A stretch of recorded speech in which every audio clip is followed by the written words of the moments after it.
Alright YouTube, so today I did something special. I saw Deadpool 3 for a third time now, and I've decided it's time to make the spoiler review. Now with a lot of my other movie reviews, I don't believe I have done a spoiler review because I thought being spoiler free made me unique and a cool reviewer and made me stand out. But anyways, I promised though in that vlog that I made of the spoiler free Deadpool review that I would do a spoiler review of Deadpool, and there are reasons behind that. So let's start with number one, and I'll jump into a major plot detail that comes towards the end of this movie, and that's the 4 characters that were scrapped in the desert. I am running out of things to say. I need to organize my thoughts.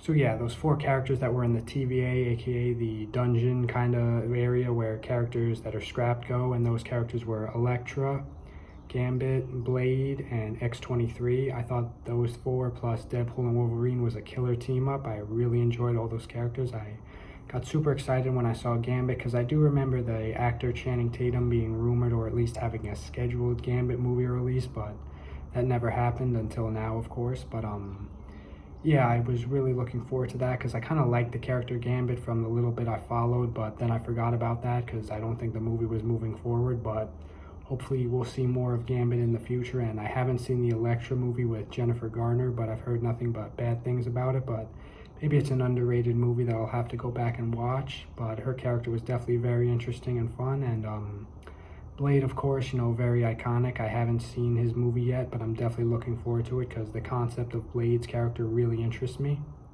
And on that note, the thing I said about those 4 plus Deadpool and Wolverine making a team up is something I'm going to talk about towards the end of this vlog because there is an announcement that sort of relates to that. You'll see what I mean at the end of the vlog, so let's just bear with me for now.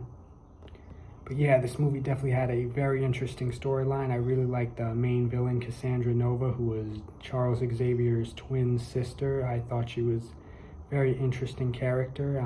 Yeah, I really like her. I don't know what else to say at the moment. Oh yeah, I do now. I really like that area where she was found her place at home, sort of with the scrap characters in the TVA, sort of kind of reminded me, or they made a lot of jokes about it being similar to Mad Max, which, side note, thinking about it, the Mad Max movie I saw of May was not as good as I remembered it being the first time, but it's a whole video for another day.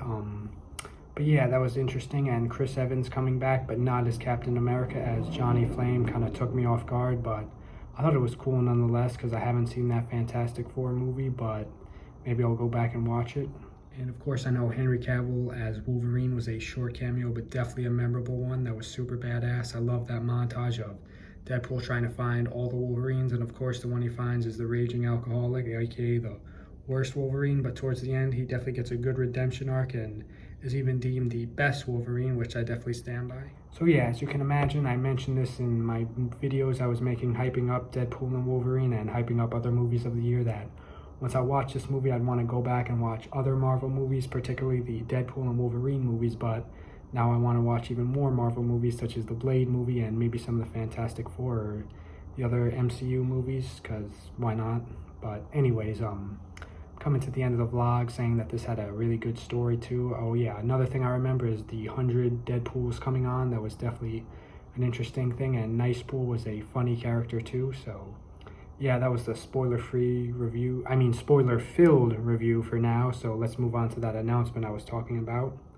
And that announcement is that I'm in the next stage of bringing back the Lego Jones Beach DC universe, which I'm really happy and excited for. I've talked about it here and there on this channel, but I'm thinking things are going forward, or at least they've gone from step 1 to step 2. So hopefully at least one of those videos will come out soon, but really excited for that. And speaking of what I was saying about those 6 characters at the end of Deadpool and Wolverine, it sort of just kick-started and gave me motivation and inspiration to make a team-up movie with not too many characters, but I feel like 4 to 6 is the perfect number of characters because it's just the amount as perfect implies, but not too many, not too few, so I'll definitely have to brainstorm of what those characters should be to make an unlikely team up for the Lego Jones Beach DC or Batman universe. So yeah, that process is in step 2. Hope you guys like this spoiler review. Thank you for watching. Stay tuned for more soon. Goodbye.